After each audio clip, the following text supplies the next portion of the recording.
This episode is brought to you by Progressive Insurance. Do you ever find yourself playing the budgeting game? Well, with the Name Your Price tool from Progressive, you can find options that fit your budget and potentially lower your bills. Try it at Progressive.com. Progressive Casualty Insurance Company and Affiliates. Price and coverage match limited by state law. Not available in all states. Hey folks, and welcome to Typology, the show on which we explore the mystery of the human personality and the great adventure all through the lens of the Enneagram. Such a great tool. My name is Anthony Skinner, your producer and co-host. Listen, today we have a longtime friend coming back to visit with us, talking about guest Dr. Beatrice Chestnut, one of the most respected teachers and authors working with the Enneagram today. She's a psychotherapist, a coach, a business consultant who studied and taught the Enneagram for more than 30 years. Make sure you check this out. She mentions this at the end of the podcast. She has a brand new updated release of the complete Enneagram, 27 Paths to Greater Self-Knowledge, one of the best books out there on the Enneagram. She, of course, is also the author of the 9 Types of Leadership, and she's especially known for her work with instincts on the 27 subtypes. And we talked today about mistyping. So this is a really interesting conversation. We go through different types and how they can be mistyped. I'm glad you're here for it. That's it for me, Anthony Skinner. So glad Beatrice is with us. And now, without any further ado, the man of the hour, Ian Crum.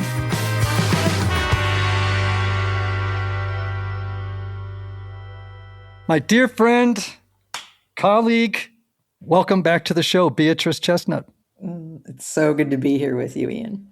It is a delight. And as you know, I have been someone that has admired your work for many years and enjoyed our periodic run-ins with each other. And I'm so glad to have the opportunity today to speak with you. But I wanted to talk today about mistyping while we have you in the shop. Because, you know, this is something as a teacher, as a coach, as a therapist, I have to wrestle with all the time, as I'm sure you do as well. Mm-hmm. Yeah. And, helping people on this journey toward identifying their dominant type, their subtype, can be a very circuitous journey. It was for me. I oftentimes tell people it took me, despite being a therapist, an Episcopal priest, a trained spiritual director, it took me 10 months to actually land on my type. And people, I think, get frustrated or feel like the Enneagram has failed them if they can't get it immediately. Tell me about your sort of philosophical perspective on the journey of identifying type and how mistype is actually possibly a step on the journey. Yeah. I do think mistyping is a thing. It's always a danger because finding your correct type is tricky. There are many reasons why it's not immediately apparently obvious that, I'm this type.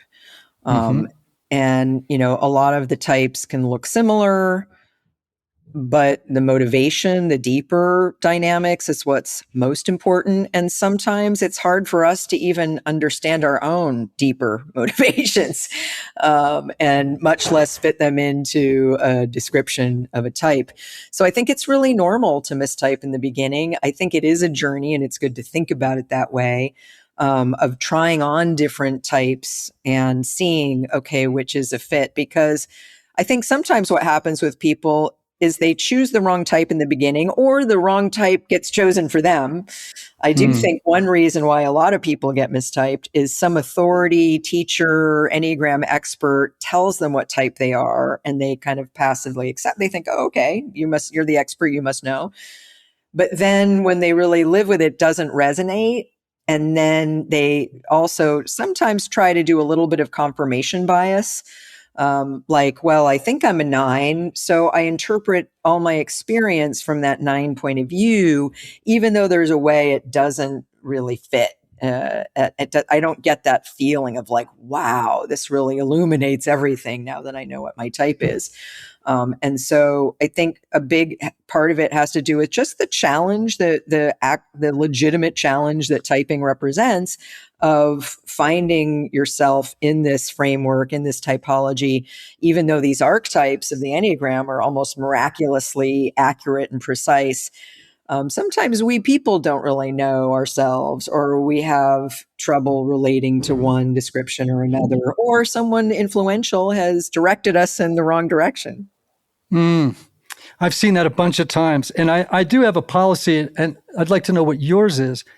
Do you ever tell someone what you think their type is, or do you not?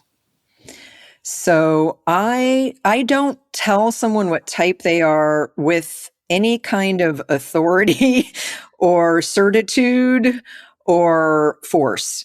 I really believe that everybody knows themselves better than anyone else. And if I say I know what type someone is, I'm going to be wrong because I don't know their internal reality, their experience of life. But I also take my role as a teacher seriously, as someone who has been studying the Enneagram for a long time. And so sometimes I want to leave room for the person to be open to me weighing in. So I guess the way I would put it is, I don't tell people what type they are, especially if they come to a course and I'm the teacher, or I'm someone they're coming to as an authority to give them information about the Enneagram. I tell people this at the beginning of a course or an experience. I reserve the right to express a doubt about their type. But I will never say I know what type they are. I will never say I know them better than they know themselves. But if they come in, I remember one time there was a woman who came in saying she was a sexual 9. And it was pretty obvious after being around her for a day or two that she probably wasn't a sexual 9. So I'm not going to go tell her you're not a 9, you're this.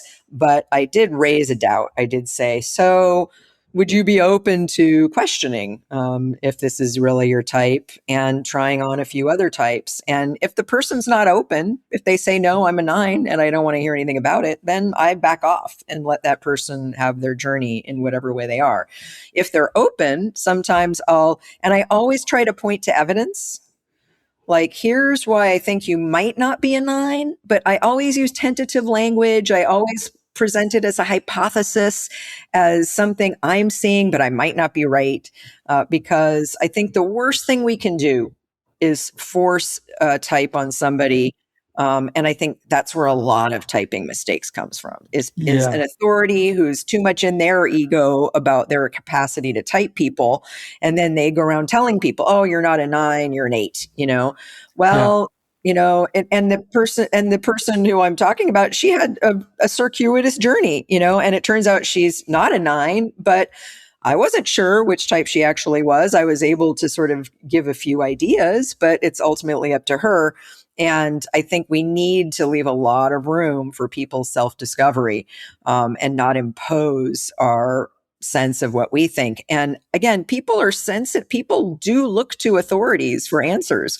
So I think when I'm in a position of authority around the Enneagram, I try to take that very seriously. And I try to use whatever influence I have very, very carefully. And so I don't impose my belief or my opinion unless I'm invited, unless the person's open. And even then, I always talk about it in tentative language as a hypothesis or something to try on, or what about this? And I'll help the person in terms of the evidence, but I'm not going to say I know, because I really don't. Yeah, it's interesting. We've had any number of guests. We're up to about 350 shows now. So we've had a lot of guests that have come on before, and they've said, oh, I'm this. And I'll give you an example. Do you remember when we had Claire Diaz-Ortiz on, Anthony, years ago? And she was a bigwig at Twitter. She was like one of the first 5 people at Twitter. She's a wonderful person. And she came on saying that she was sure, I think that she was a 1. 1. And I was listening, because someone had told her. Because someone had told her. And I'm listening. And you know how it is, right? when you've been around the Enneagram long enough, it's hard to explain this to people, but I always talk about it in this language. You begin to pick up on energies. And I don't want to get woo-woo and into the aura. It's nothing like that. It's just, all human beings have energies. Yeah. If we didn't pick up on them, none of us would have survived on the Serengeti 10,000 years ago if we didn't pick up on lion energy. So and sometimes I get it in body language, vocabulary choices, attention, watching their attention. Like oftentimes I'll be with a 9 and I see that their attention is very diffuse. And I'll be like, interesting.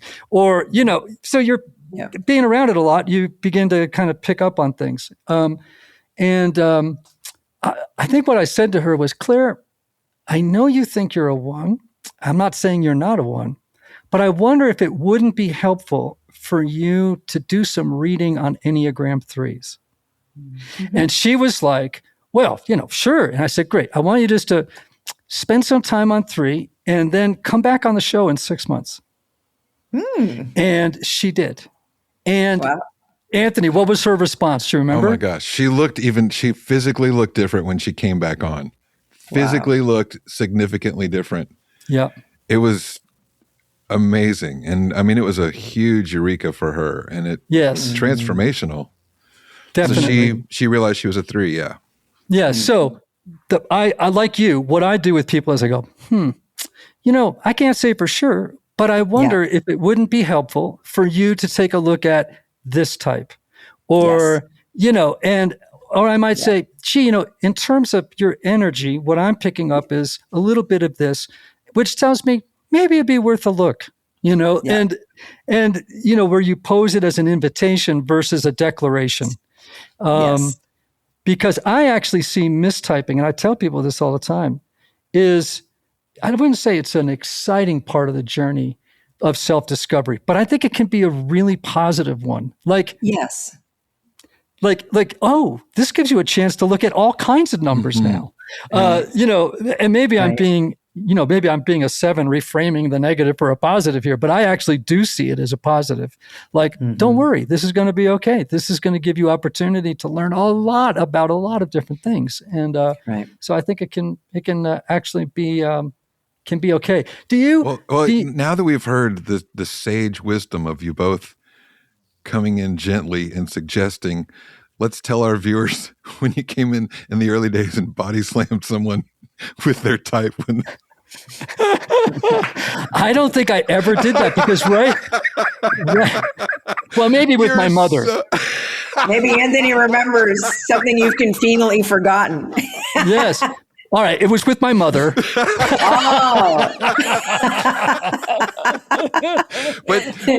to be fair, she walks around with a big necklace that says a diamond necklace that has 8. So, I mean, what were you supposed to do? Yeah. There you go. My crazy, God bless her, gone mother now. But she was not hard to pick. Now, I do think that there are certain people that they seem, if you think about it, they fall so clearly in the middle of the bell curve of type that it is, you know what I'm saying? That they just go hands down. It's so simple. But for a lot of people, it's very blurry, right? There's somewhere on this is where I default to that image of the Enneagram as a color wheel, where, there are shades, and you may be in this funny kind of place between 3 and 4. You know what I mean? Like, and you are a 4, but you're so shaded in one direction that it may become indiscernible at some level to you. That is it 4 or 3? You know what I mean? Like, so anyway, it's to me, mistyping, like I said, is an opportunity for growth if the person's patient and doesn't get irritable and feel like the system doesn't work because it didn't nail them concretely and clearly right from the get-go. So let's talk about motivation, because there are types that look alike. Like, for example, 2s and 9s. That's a common mistype, right? Right. Let's talk about 2s and 9s for a sec, because there's a lot of people who fall into this category. What do you do when someone comes to you, they say, I think I'm a 2, but I also maybe could be a 9. Like how do you help them discern that particular common mistype? Do you think that's the most common one? I think it's probably the one or two most common. And what's interesting is I test as a 9 almost every time when I've taken an Enneagram test. Many Enneagram tests, I come out as a 9. And I think it's because, especially if the 9 doesn't have the subtype aspect built in, I'm even more likely to come up as a 9 because as a self-preservation 2, I look a little bit different than the other 2s. I'm the counter type and that kind of thing. But in terms of 2 versus 9, it's funny, having been around the Enneagram for a long time and even being asked at cocktail parties, like, what type do you think I am? Try not to fall for that one. But I try to always have some sort of differentiating questions in my back pocket. And for 2 and 9, I think that because that's such a common mistype, I have a few different questions I ask people when they are curious about that. Like, for instance, how emotional are you? Do you have emotional ups and downs, or do you see yourself as more steady? Now, what's tricky about that is sometimes 9s think they're more emotional than they actually are. They're actually not feeling all the emotions. It's more maybe just the connection or the energy between them and somebody else. But that's one thing, is sort of that 2s are more emotional than 9s. 9s usually are known for being easygoing and steady emotionally and not being like very happy or very sad or very anything. Another thing is, I think 2s are more selective than 9s when it comes to choosing, like, not so much partners, but people who they're close to. And 9s are pretty democratic, like they're open to anyone as long as you're not tense or about to start a conflict, or they can't feel that sort of angry energy in you. That 9s are really open, whereas 2s are sort of choosy, I'm picking this person because I really like them and I want to be close to them. 9s are not so actively engaged in the pursuit or the choosing or the selectivity. Another thing is, I think 2s do things more for recognition and for getting the credit. Claudio Naranjo used to say that 9s actually should be called the helper, even though 2s often get called the helper, because their 9s are more genuinely helpful, as in selflessly helpful, whereas 2s usually have something they want to get out of it, even if it's, I want you to like me, or I want your approval, or I want to please you. And so I usually have 3 or 4 questions like that for some of the key lookalikes to help someone sort it out. And then I also try to not put pressure on people, like they have to decide, because like you said, I think sometimes it takes sitting with something for a little while to see, does this fit? Can I explain the things that maybe don't fit perfectly?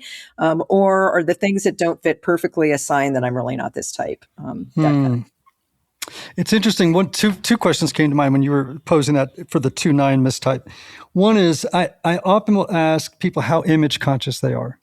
Yes. Because 2s, 9s, in my experience, well, particularly, let's say self-pres 9s, they're just, I'm married to a 9. She is not image conscious. Yes. Like, you know what I mean? Like, yes. What you see is what you get, Yes. and I love that about 9s too. It's like, there's a friend of mine used to say, if you want someone to lie for you in court, don't ask a 9. That's great. That's funny. Right? But you could ask a 2. Yeah. You could ask a 2 to do it, right? Yeah. So the image consciousness thing is one for me. Another one is, how are you an initiator in relationships? Because for me, in my experience, 2s are initiators.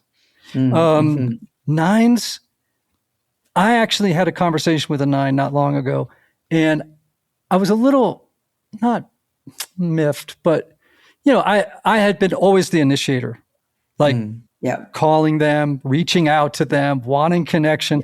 And I said, dude, when are you going to call me? I just kind of got to that point. You know what I mean? Like, why am I always the guy who's setting up this thing? And I'm like, because then I started to wonder, maybe you're just saying yes to all these bids for friendship I'm throwing out because you're afraid to hurt my feelings, and say, I don't want, whatever. He said, I don't really initiate with anybody. I don't know why anyone would want to spend that much time with me. Wow. And I was like, wow, okay, well, that's a lot. Yeah. But the point Yeah. being, 9s, just in my experience, aren't as big initiators as 2s are. Yeah, I think they're more passive. And it's interesting with 9s. I think there's an element of out of sight, out of mind, kind of as body types. I find that 9s have a hard time keeping in touch with long distance friends. And I have several close 9 friends. One, she doesn't like to talk on the phone. That's one thing. No long phone conversations. Another one we live on different sides of the coast in different coasts after going to graduate school together. And she's such a great person. We hardly ever see each other. I happened to be in New York one time. She came to meet me in New York, and she said the funniest thing when she looked at me, she goes, "I didn't know I missed you till I saw you." Yes. And so it's a little bit like that. It's like for 9s, because they're body types and the body is oriented in the present moment, it's almost like they're most tuned into the person who's right there, or the people who are right there. Right. And so calling long distance or initiating something from someone who's a little farther away, or even a little bit of a distance, seems like a heavy lift without them even really thinking about it and processing that and making it a choice. They just kind of don't. Yeah. Yeah. Well, this is where it really helps to know types, because I have a probably 2 decades long friendship with a guy who's a 9. And we've had seasons where we've worked together. We've been together every week working. And we've been kind of out of touch for almost 2 years. And I've pursued him and said, "Hey, there's no problem." And then he recently came to me via text and said, "I just realized, I've dropped the ball and I really want to pursue this." And I haven't heard from him since. But I know he's a 9 and he's self-forgetting, all these things that you're talking about. And it's I mean, if I didn't know that, I would be more hurt than I am. I mean, I'm sad for the distance in the friendship, the physical distance, I don't feel as hurt, but I have sadness around missing him, but I'm less hurt because I know how he's wired, and I know he's got a lot of stuff going on. And so that demands the present, right? Because he's in what he's in. So. Yeah. There's also, one of the ways I pick up, or I might ask a person to consider a different type is, I'll give you an example. I was at Ladybird Taco, and I told you the story, Anthony. It was 6 o'clock in the morning. I was grabbing coffee, and there's a 22-year-old, I guess, roughly year-old woman behind the register. And I went up, I haven't had coffee yet. And literally the energy, that histrionic, I want to have a relationship with you energy came out just onto me. It was, "Good morning. How are you? It's so good to say." And I'm like, wow, this is a lot. And I turned to my wife, and I just under the counter, I went, "And you're a hard type." Yeah, I know. I was like, whoa. And but a hard type without enough caffeine. But so True. she I was like, wow, this befriender, to use a term that you like, right? This befriending energy. And it's kind of carbonated. It's this kind fizzy, of bubbly, fizzy kind of energy that I don't get from 9s very often. Maybe a social 9 in certain settings, but I don't get that bid for friendship energy that I sometimes get with 2s. Yeah. And I like your image consciousness thing too, because I met a guy at a Claudio Naranjo retreat many years ago, and he was saying he was a 9, and he'd been studying the Enneagram for a long time with major teachers. And through the week, I was looking at him going, he doesn't feel like a 9. And then suddenly I got it. He's got to be a heart type, because he was, I got the feeling he's a good looking guy, conscious of people looking at him, conscious of I got that vanity vibe of not necessarily that he was a 3, but that he's aware of his image and how he impacts people. And he's tuned into that. He's tuning into the way the women are reacting to him, for instance. So was he a sexual 3? He ended up being a 2, actually. Oh, okay. Wow. Yeah. Because sometimes I've run into men who are 1-to-1 3s. that have that energy, like they're looking at other people as a mirror. Often about their own physique or about their own, desirability. They're trying to register, am I desirable? Right. And yes. So interesting. Yeah. So interesting. Hey, I'm running out to drop off a stack of letters and packages. Need anything shipped while I'm gone? Save the gas. Stamps.com lets you print postage and schedule pickups right from your desk. Sync your contacts into the address book, get detailed accounting insights, and get notified the moment your certified mail is delivered. All from my desk? All from your desk. Join the 4 million businesses using Stamps.com right now with code PODCAST and get your free welcome gift. Stamps.com, code PODCAST. Taxes and fees apply. If your fashion wish list lives rent-free in your brain, you need to be on Poshmark. With Poshmark, you're shopping millions of listings from thousands of closets, each curated by someone with their own style. Vintage finds, designer pieces, and everyday staples all in one place. Search for your favorites or let the discovery come to you.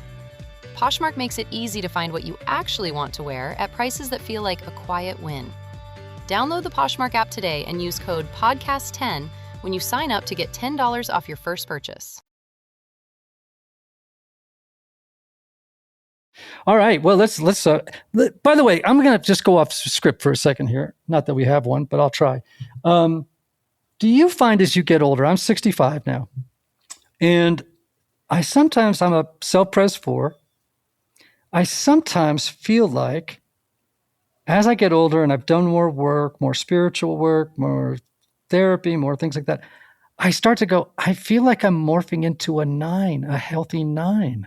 Like this all shall be well thing, this like, so, like when some people say to you, I'm older now and I feel different than what I was, and oftentimes it's 9-ish. It's like they're leaning into this sort of 9, healthy 9 energy. Has that been your personal experience, or have you observed this elsewhere? I mean, it makes sense. And I think 9 is kind of the universal type, the type, almost the nuclear type, that in the sense of all of us fall asleep to ourselves. All of us, the job of this whole project of self-development is waking up, and that's the 9 journey.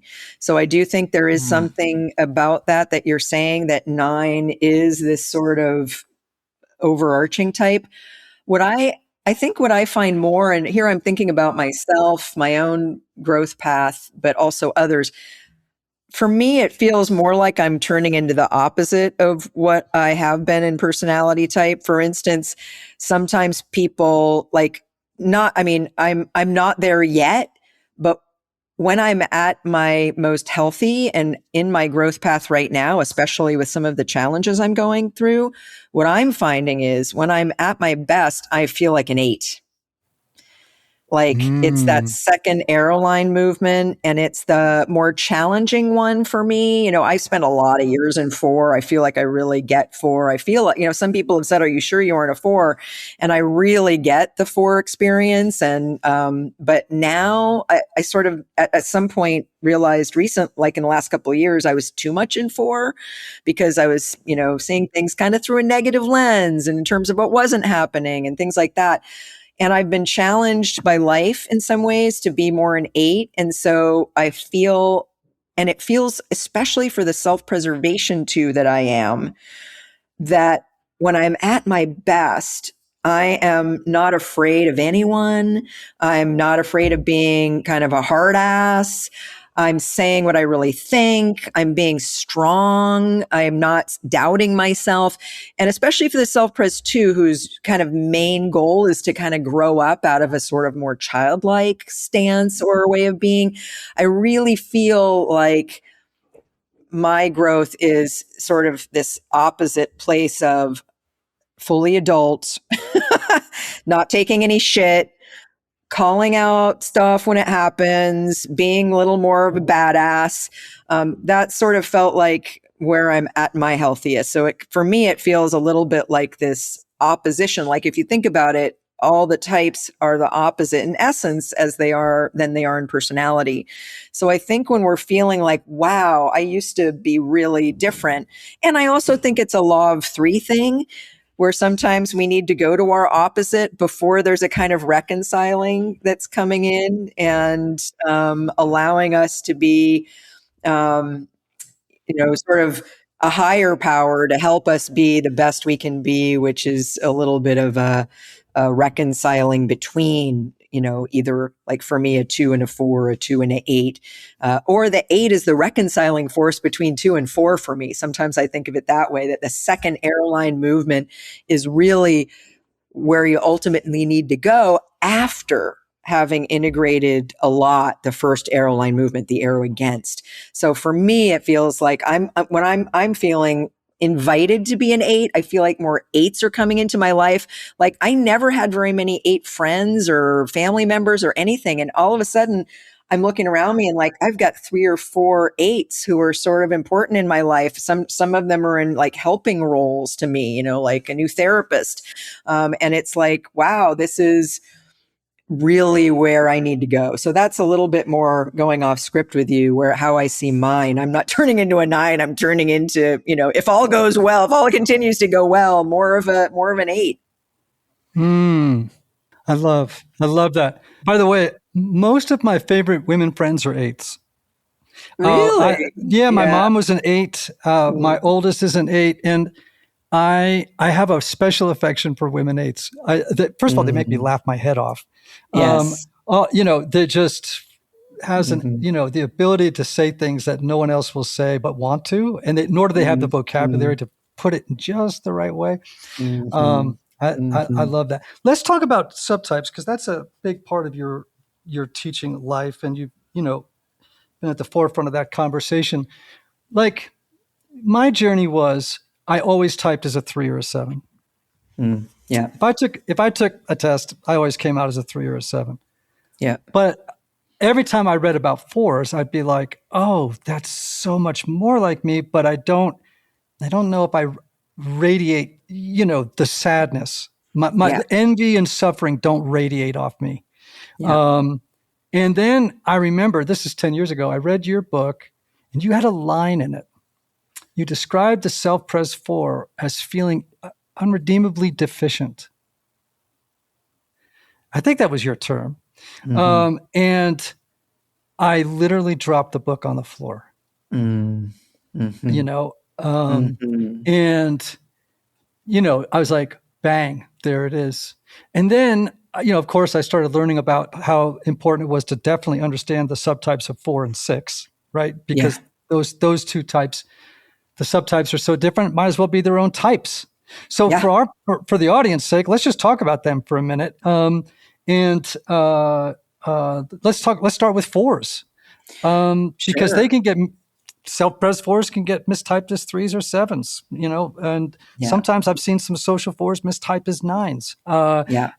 And on and on. Let's walk us through 4s and 6. Yeah. So, and I'm glad you're bringing up this topic, because if you're going to talk about mistyping and how to cure that, you need to talk about the subtypes. Because I think one of the reasons a lot of people get mistyped is because they don't have a good version of the subtypes, the version that I use, which I didn't invent, which comes from Claudio Naranjo. But to me, they clarify things so much. And when I learned it, I was, so interested in the precision and the definition of the subtypes, but I didn't, swallow it whole.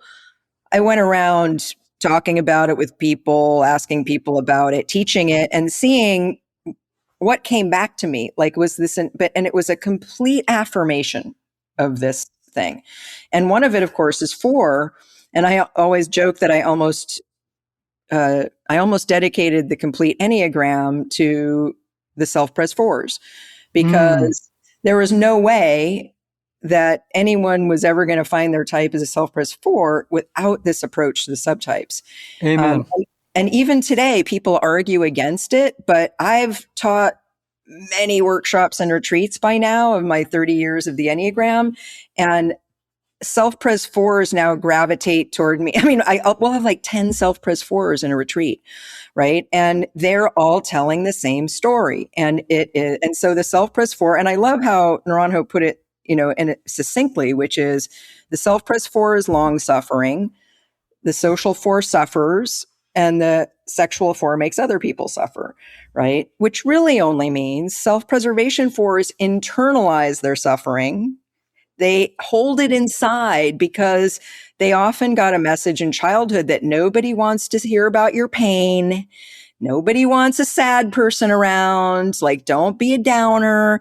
And so as a self-preservation survival strategy, it's like, oh, okay, got to keep that inside and instead be a little bit more who people want me to be so that I can get what I need from the important people in my life, right? So that's why, and when I do typing interviews, I ask about shape shifting, right? And 2s and 3s are shapeshifters, right? 4s are typically not shapeshifters. In fact, it feels horrible to shapeshift for a 4 because they're more about authenticity than changing who they are to please other people. And so, but the self-pres 4 shapeshifts a little bit and they don't like it and it feels uncomfortable. It feels bad. Yes. Okay. So, all right. I was speaking this was years ago.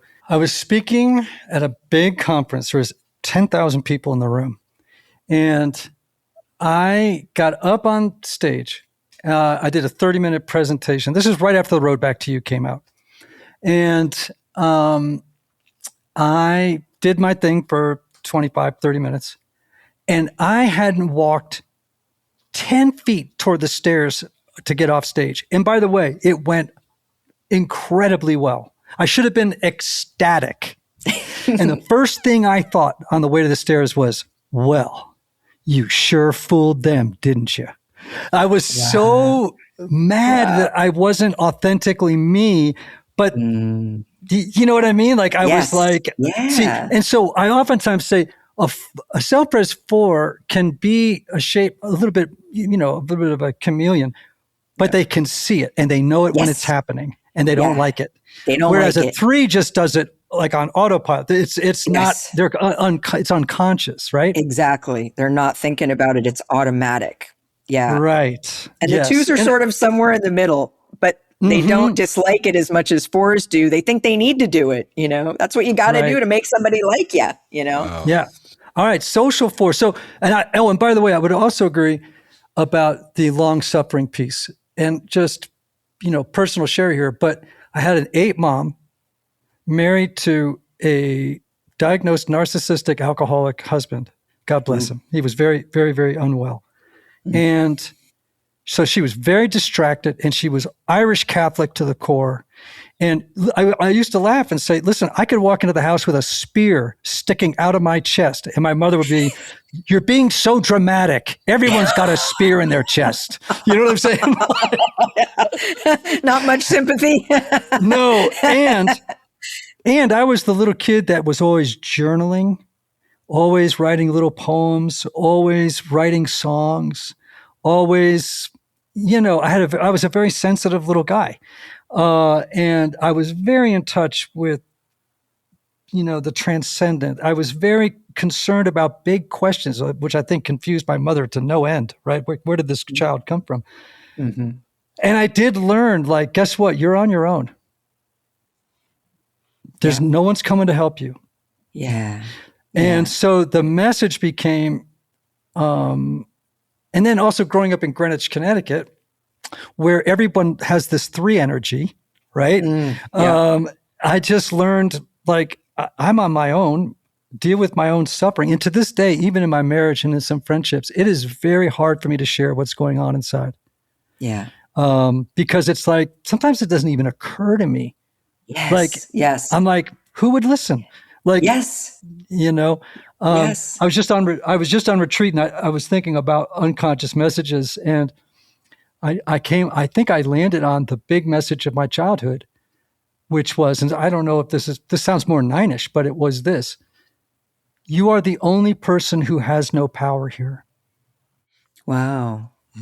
Now that sounds more 9y, but that it was, but this is in the context of just growing up in a world where I was a very sensitive little guy, very small physically too, with bully parents, bullies at school, you know what I mean? Like, it's like, you got no voice, you got no power. But I don't know how that aligns with 4, but I'll tell you what I think. What do you think? I mean, I think the self-pres 4, the issue is the self-pres 4 gets used to the pain. Yes. And being alone in it. Mm-hmm. More used to it than is good for them. And so it's like you said, it doesn't occur to me to share how I'm feeling, to ask for help.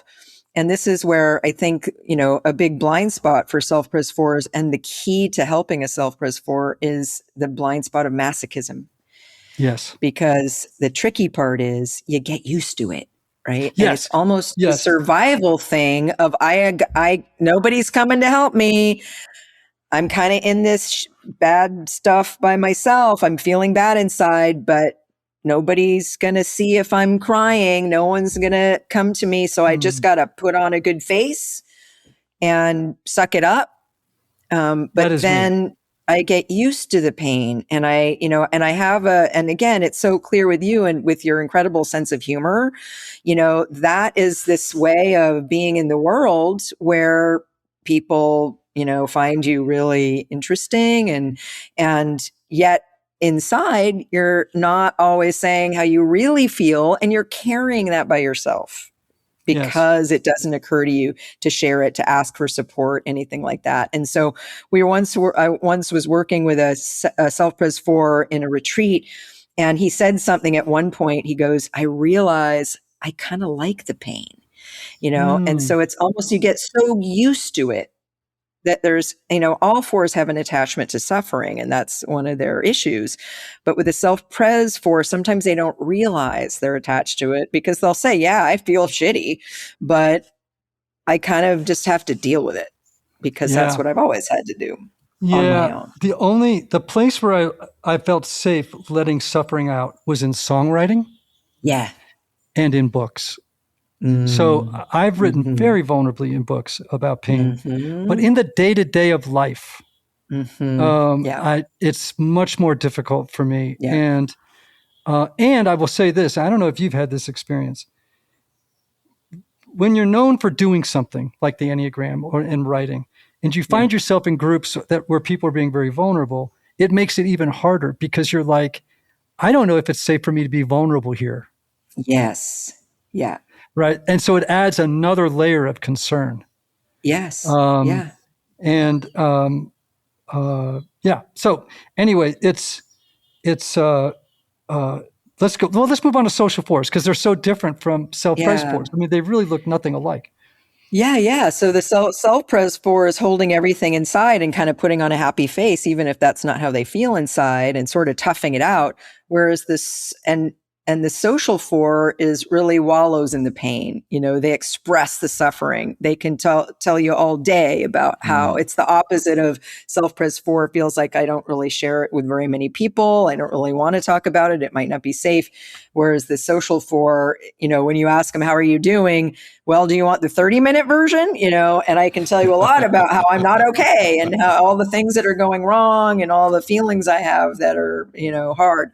So it's 4 that's, I think sometimes the stereotype of the only 4 is the social 4 a little bit, the sad 4, the 4 that's compares themselves to others, but winds up at the bottom of the comparison, as opposed to the sexual 4 who compares themselves to others and winds up at the top of the comparison, right? So sees themselves as better than others, more special.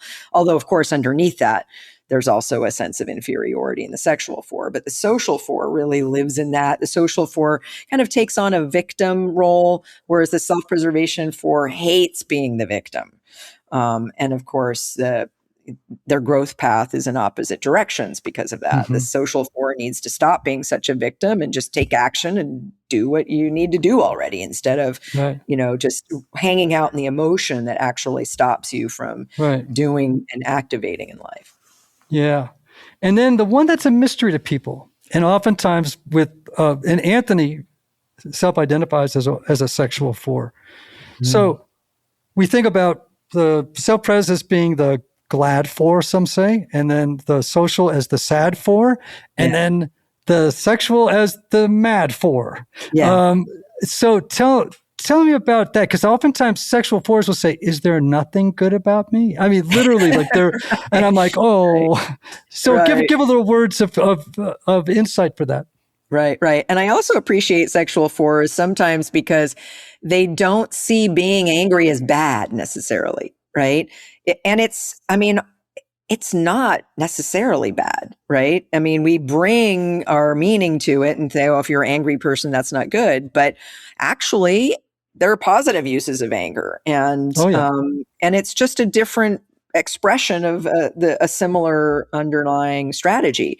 So sexual 4s compare themselves to others and want to be seen as special, see themselves as more special. And the key to the anger piece is they externalize suffering. So it's a defense against feeling sadness, shame, pain, deficiency inside myself. The sexual 4 mentality is a little bit more like, well, if I'm suffering, it's because the world isn't giving me what I need. I'm not being understood by somebody. I'm not getting what I need.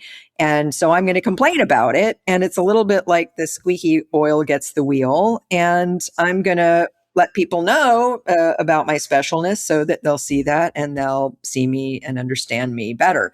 Now, the anger is this way of, I had a sexual 4 friend who once said, when I go to therapy, I need to get mad for the first 45 minutes so I can be in touch with my pain in the last 5 minutes, right? It's kind of like that's what's on top.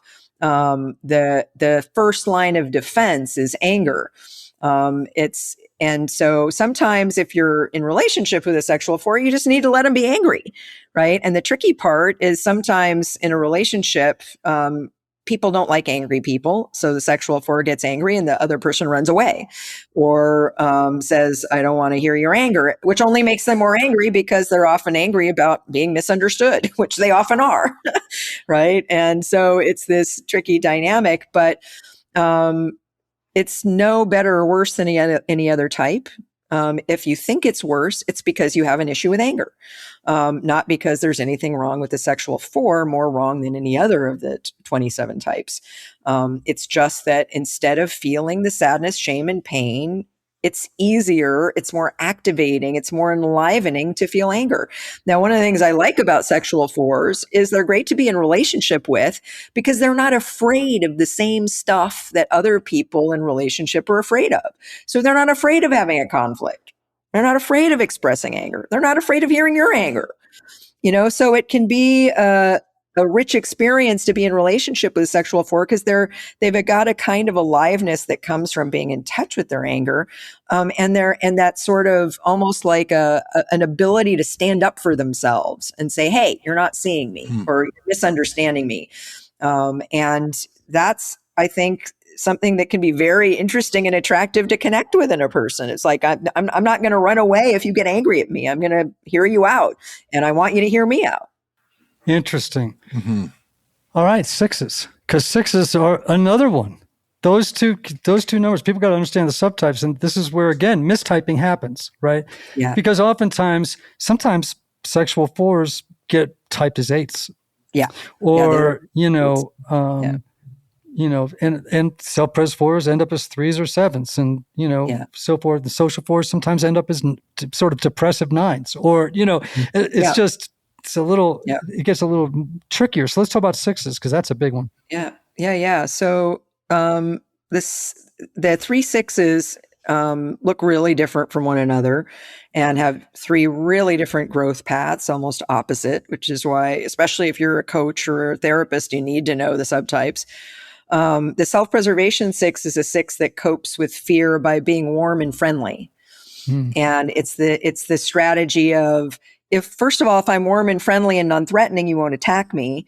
And second of all, I need to attract protectors, allies, friends, so that we can bunch together in front of a common enemy. We can sort of find safety in numbers or find safety in protecting each other. So it's someone who's warm on the outside, but mental on the inside. So the self-preservation 6 is also the 6 that doubts and questions the most. And also has a kind of insecurity, because if you're someone who's relying on sort of being warm as a protection, and you're afraid of other people attacking you, you're going to be afraid of other people's aggression. And so you won't want to be aggressive yourself. So self-preservation 6s are often not in touch with their own anger, because if I get angry, then you might get angry at me. And now I'm in the fear response of being attacked. Now the sexual 6 is sort of the opposite, in that they also lead with anger as a coping response to fear. So the sexual 6 is someone who takes it's fight or flight, flight being the self-preservation 6, fight being the sexual 6. They also look like 8s, in that when they feel fearful, they'll get aggressive or assertive. Not always aggressive, but they'll get angry and they will lead with anger. But the main thing is there's fear underneath that anger.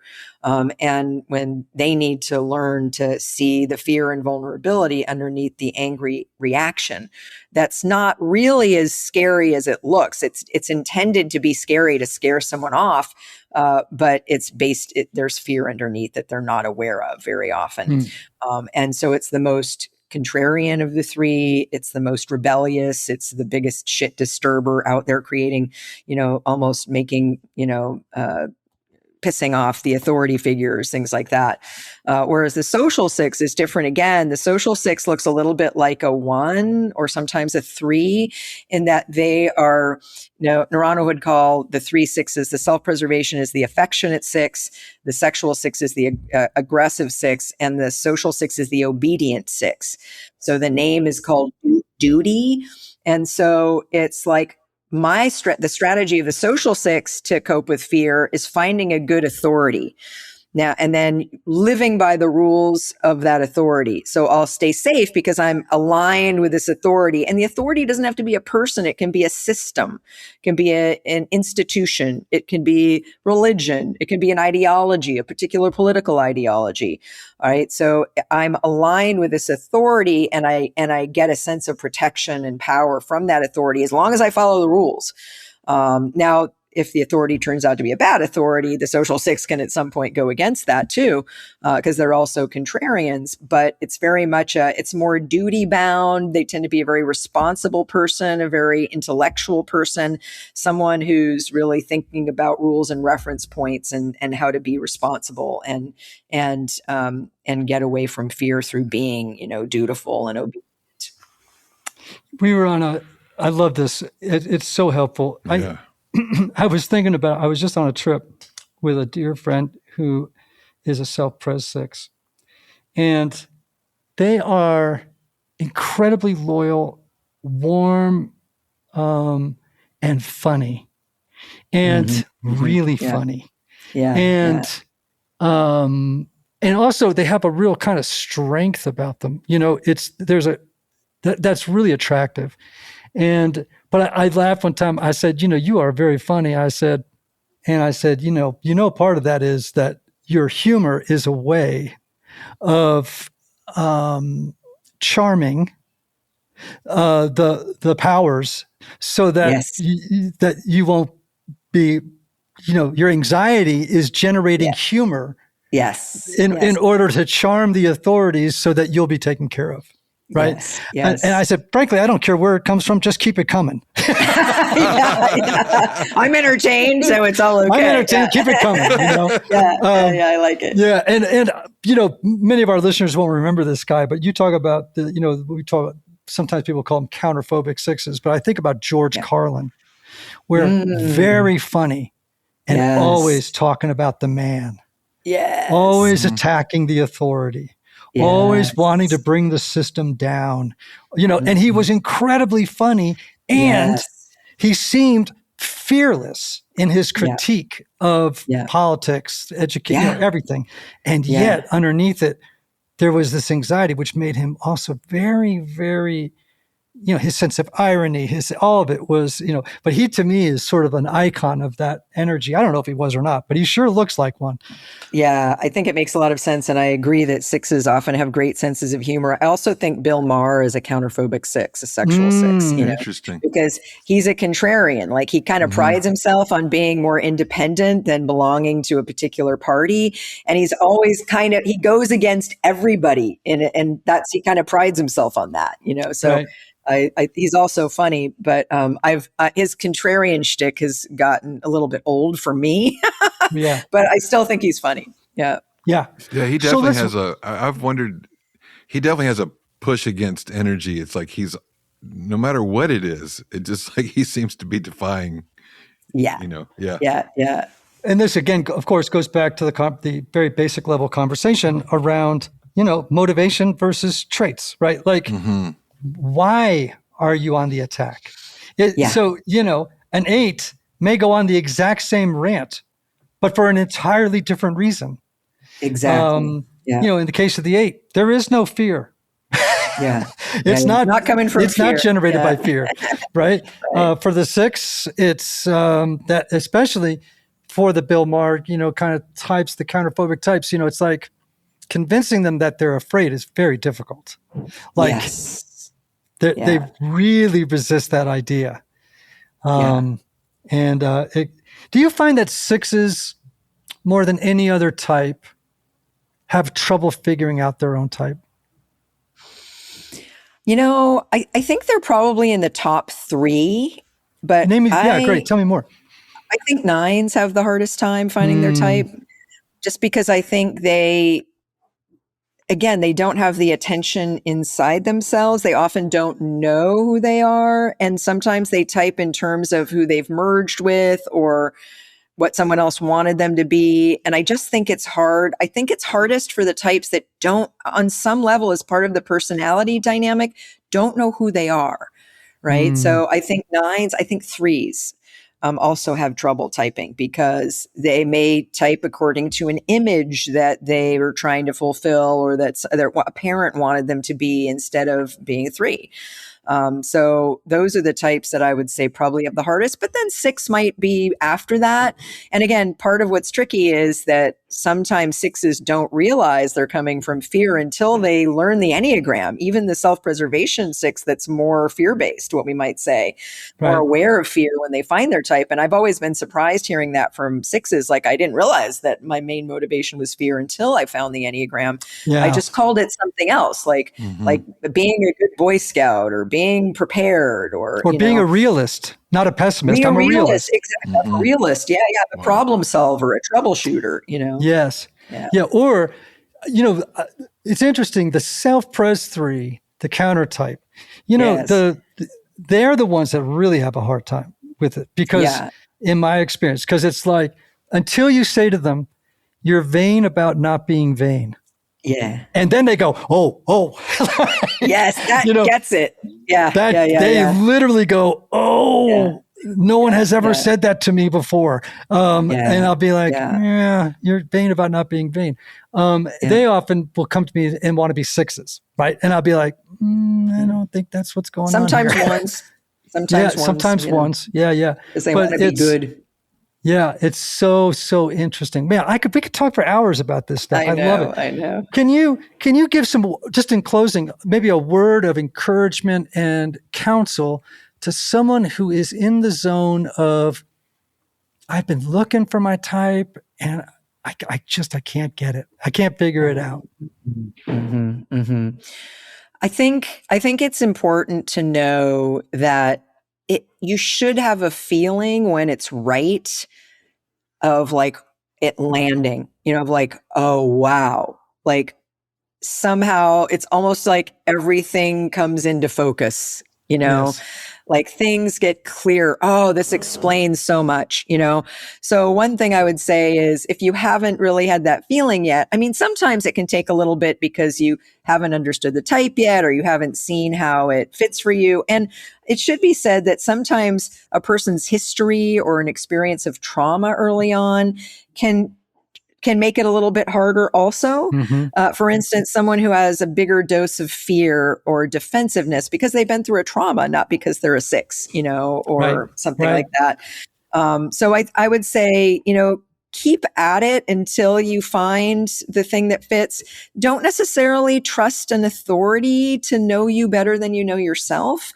Like if including part a of the test. reason, including a test, right? So, you and I both have tests, and part of what we said in the beginning of our test is you should be in active participation with this test and help in finding your type. In other words, if it'll give you an answer, but then you need to run it through your filters. You need to see. I think another thing is asking people who know you well, and again, not giving them the final answer either, but helping them see you, put up a mirror a little bit to see, who you are, and stick with it and learn about it and see it as a process of self-discovery in itself. Right? Now, it'll also, once you find your type, it's an entry point to an even bigger journey of self-discovery, but finding your type can be the first chapter of your self-discovery journey where you're really coming, oh, am I like that? Wait a minute, And I think sometimes, again, like me as a 2, I didn't know myself when I first started this because my attention was so focused out on other people, so it's just giving yourself a little bit of a time to have a getting to know you process and maybe consult different authorities or different books, Don't go by one thing because sometimes you might get a sense of one thing from one book or one teacher. And when you go to a different one, you get a different angle on it, that highlights different things. And so stay open until it really lands and see it as a part of inner work to really come to know yourself enough to see which one fits for you. And use the subtypes. And use those subtypes. It's a blunt instrument. Like there's a celebrity that talks a lot about, I won't mention her name she talks a lot about the Enneagram on a podcast and other places. And I think she might have her type wrong. And I think if she does, and I don't know that I'm right about that, it's just a hunch based on listening to her. But if she does, I think it's because of the subtypes. I think it's because it's a little bit of a blunt instrument, so you might think you're an 8, but actually you're social 2 because you don't know that a social 2 looks like an 8, or you might think you're a 2, but actually you're a social 8 because you don't realize that a social 8 looks a lot like a 2. So there are things like a lot of different things like that, or a social 7, which can look a lot like a 2, but it's a very different type. So, and sometimes I've seen 1-to-1 sevens that on appearance look like 4s. Like they look like social 4s. Yes.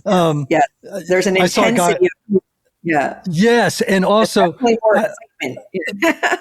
other day we were on a hike. We're out in Boulder for the summer, and we were on a hike, and someone pointed at a guy, and he was like dressed so 4-ish, but I mean he had like feathers around his, so a stereotype 4, right? And earrings but he had funny clothes on and stuff. I said, could be a sexual 7. They're very suggestible. And into like mystical things and all this stuff. And I'm like, that's very sexual 7. And so, but unless you know the subtypes, you're just handicapped. I mean, at one level. And one of the ways we describe it is when you know your type, you get a low definition picture of your interior architecture. Yeah. We don't talk about wings much, but if you want to add that on, that's another subtype. You get a higher definition picture. Yes.